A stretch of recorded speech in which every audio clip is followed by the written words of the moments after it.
at all.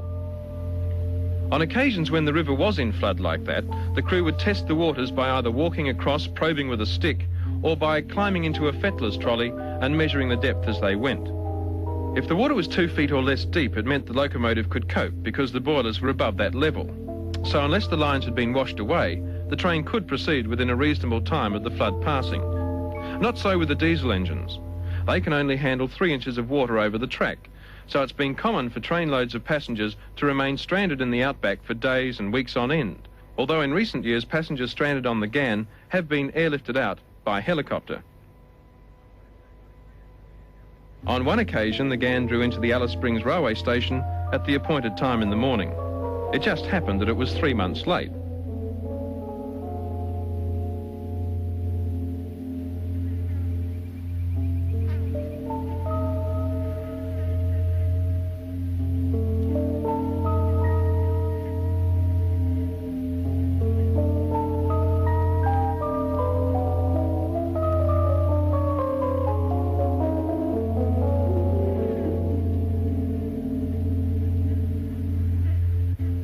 The flood-prone nature of the route taken by the original railway is the major reason for its demise and replacement by the new standard gauge line further west. At this point on the journey, it's about 90 kilometres away from the old line, with the railhead only 160 kilometres south of Alice Springs.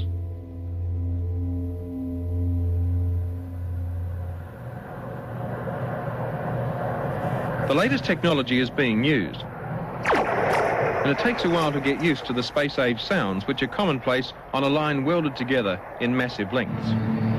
It's the sort of sound which will replace the familiar clickety-clack on the old-style bolted track. This is one of the many contrasts between the two lines. These days, a gang of only 55 men is needed, and only 2 or 3 of those are at the railhead, a little different from the building of the original line.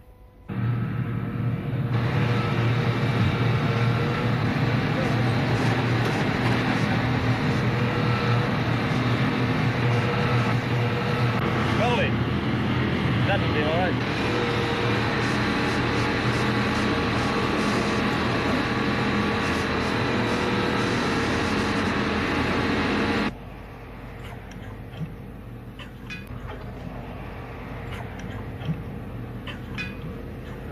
Still, some things haven't changed.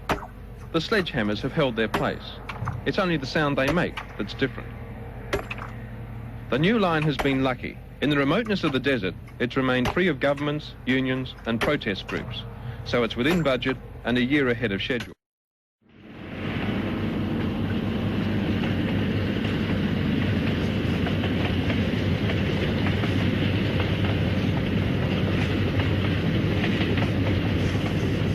At last, after more than 1,500 kilometres and 2 days, 6 hours of travel, the Ghan is in sight of Heavy Tree Gap, the gateway to Alice Springs.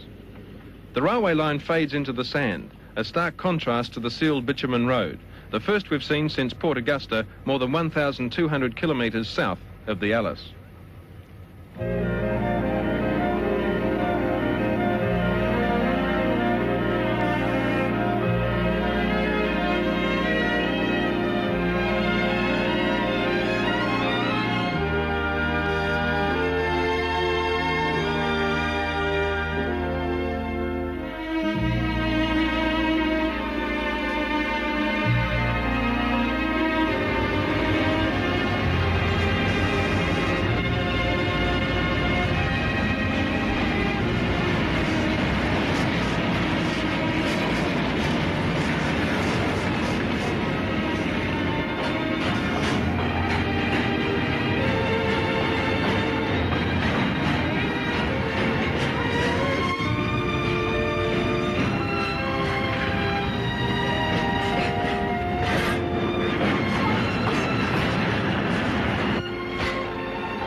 Scheduled time of arrival was 7 a.m.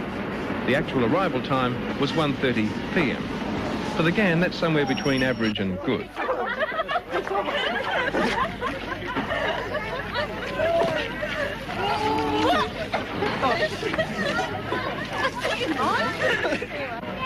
good trip? Thank you. 50 years married, this lady. Yes, 50 golden years wedding, married. thank you. Thank you, boys, you made it lovely. Cheerio, boys, thank you. Mind the step. Give me a bag. Thank you. Have a good time. Okay, you too. You don't want a hand with those things for all that? Oh, no, that's great. We're going to be carrying them for a while, so we're All right. start now. See ya. Okay, bye. All right. Well, I got a map of Alice Springs. Here we are. And now they are here. Not even the passengers seem to care that another trip of the Ghan has ended. Perhaps it's because on the Ghan, to journey is better than to arrive. There were times on the Ghan coming north when it seemed hard to believe man had actually conquered flight, let alone invented and developed the passenger jet. A handful of enthusiasts who like to perpetuate that time warp can be found on most trips of the Ghan. They simply spend a few hours in Alice Springs before boarding the train again for its journey back into the desert that same night. However, most, having spent a week or two in and about the Alice, will leave by plane for the sake of expediency and a complete contrast.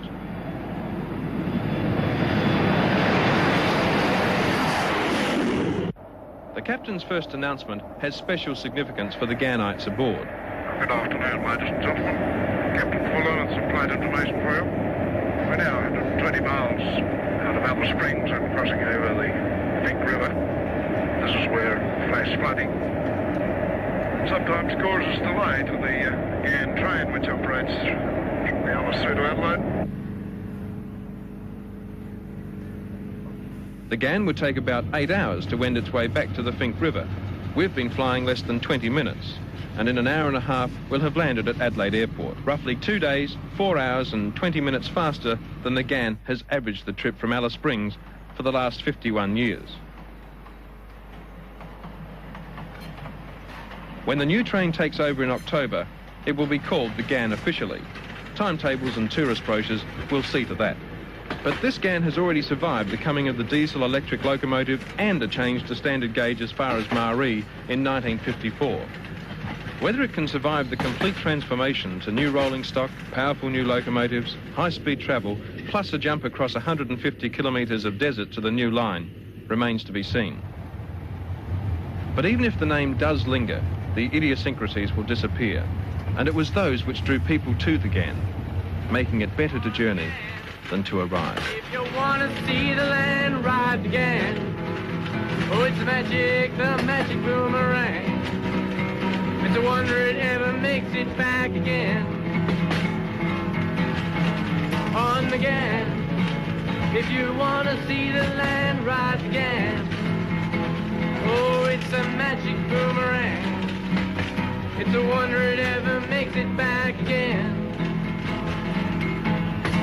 On the Ghan. If you want to see the land, ride the Ghan. Oh, it's a magic boomerang. It's a wonder